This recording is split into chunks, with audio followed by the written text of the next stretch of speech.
areas. I did spend a large portion of my life in the South, and I was raised with poor country folks. So I know country folks, and I know country community, okay, and super poor. So, but where you were able to take care of each other. So before I get started, I just want to say I'm not some social justice warrior. I'm just a amateur historian and a brother that cares. And I hate the powers that be. I hate the kings that think they are in power over all of us. So I just want to tell you that the way things are today have been planned for you. Everything from the way you dress to the music you listen to the attitude, the world's largest in history prison system. All this has been created just for you. A lot of people are going to disagree with me on that, but I'm going to tell you why. They want to. It's basically a good way of controlling and depopulating or keeping a population. If you'll notice, the black population in America hardly ever rises over 12 or 13%. It usually stays a steady 10 to 13%. That's strange when others seem to fluctuate, go up and down. You gotta kind of look at that and take it with more than a grain of salt. But in the early 70s, after the LBJ, the Lyndon Johnson, or President Johnson, they started the Civil Rights Act. They wanted to make you a minority, make you dependent on the government, make you think that they were there to help you. And all the time the plan was just to destroy the black family. It was to rip you apart. Proof of this is just later on in the Nixon administration. I believe it was in 73, the Roe versus Wade decision came up to legalize abortion. And the black mother back then was still very strong. The family unit was still very intact. So they knew that they couldn't do it just by saying, hey, it's legal to get rid of a baby. Nobody would do that. But when you make it a right, when you make it something that they're holding against you, or a woman's right to choose, they use a lot of psychological warfare on that one, that's for sure. But it wasn't for women's rights so much as it was to depop. They had predicted, the government looks at statistics, and they had predicted that there was going to be this super giant rise in the late 80s and early 90s, and especially in the 90s, of urban youth, black youth, all right? And this was going to cause a lot of gang violence. This could even be a takeover of the cities. They even had movies about it in the 70s, like The Warriors, where the gangs were going to take over. And some guy named, I think his name was Cyrus, was going to take over. And but anyway, they really feared this. So they basically decided to allow the criminal to be killed before it was born. And I say that because that's the way it was. That's the way this plan was laid out. That's why this really happened. So they could kill this population wave that was coming up, that they knew was coming up, and it would be in the urban areas, which would probably cause more gang violence and takeovers of the cities, like I said. Now, you go from that, then you look at how they flooded the streets with during the 80s with the crack. It hit the urban areas the hardest. The other more class-related areas of town, the partying was always with the powder. No, the crack hit the urban cities, and this also caused a lot of violence and caused a lot of killing each other. And about that time, the Clinton administration, y'all think the Clintons were big liberals.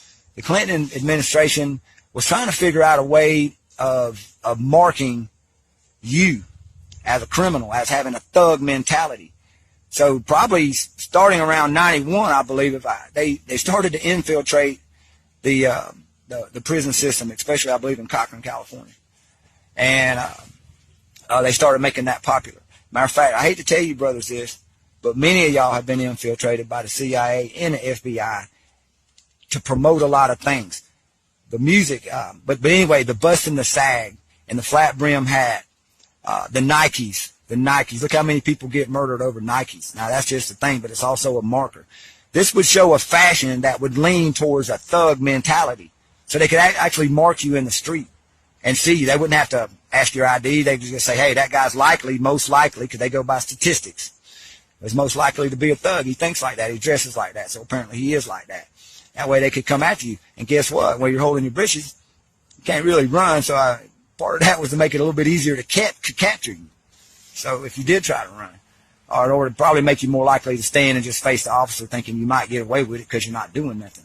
How many times does the police come up on you and you're not doing nothing and you got away with it? So I just want to ask you that, because that part of America is very real. That's the other thing. Around the same time, the rap music started getting really big, but also that music leaned towards criminal behavior, treating women bad, money, money, money, you know, everything for you, bling, bling, all that, take it, it's yours. But there was no censorship of that. And you think that the music, well, they didn't censor our music. They don't censor nobody's music. Well, I just want to say at that same time period, the heavy metal, especially the thrash metal, bands like Megadeth and Metallica. Look at the Metallica album, Injustice for All.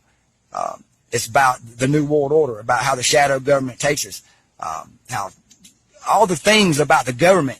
The PMRC back then, which was a regulatory thing for music, they labeled their music. They didn't label anybody else's music, but it was allowed to go. And even when people spoke out about it and said this mentality is actually destructive, the music is great. The telling a story of urban life is great, but some of this is turned into, look at how everybody started to act, and they see people on TV and they see people in the music industry acting a certain way.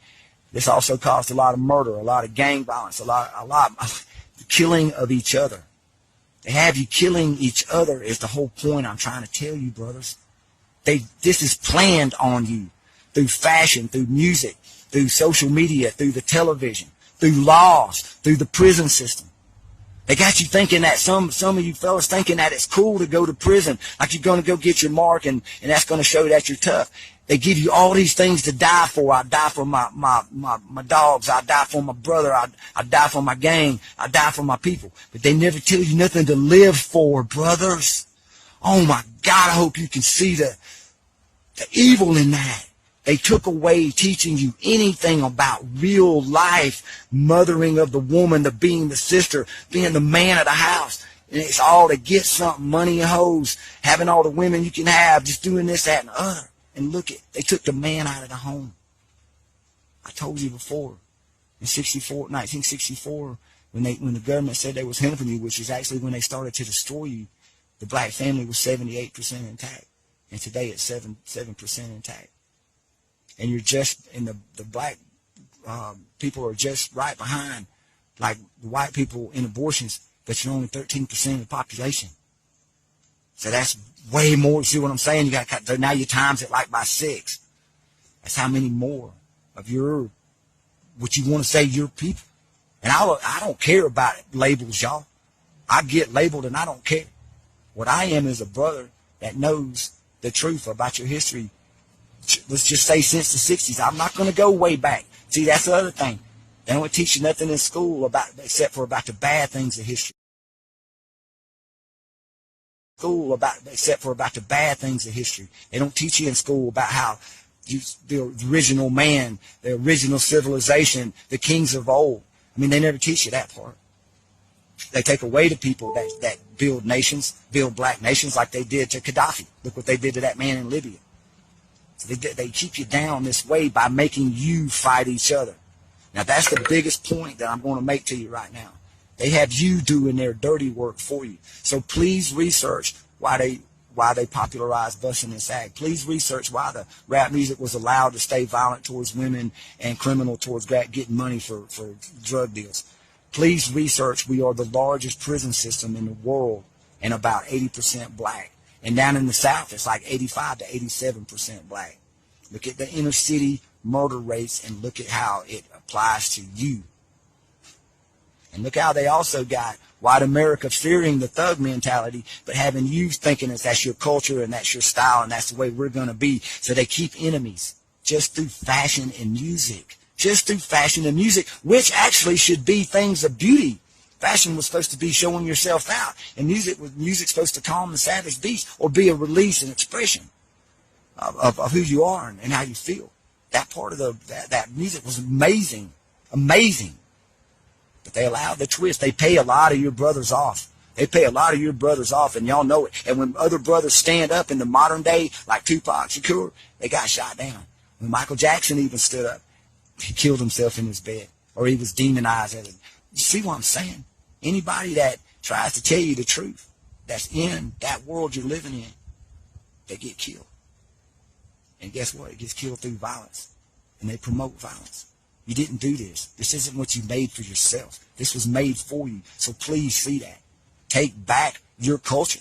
Take back your lives. Live your lives. Stay outside. America's a country where you're supposed to be able to live like you want wherever you live. So do that. Don't forget that. Quit worrying about what people that don't like you think about you, and stick with what the people that are your brother, your tribe, people that want to coexist, people that want to live their way like me and coexist with you, my brother. Because I don't want to be killed for how I look, and I don't want you killed for how you look. That's how we coexist.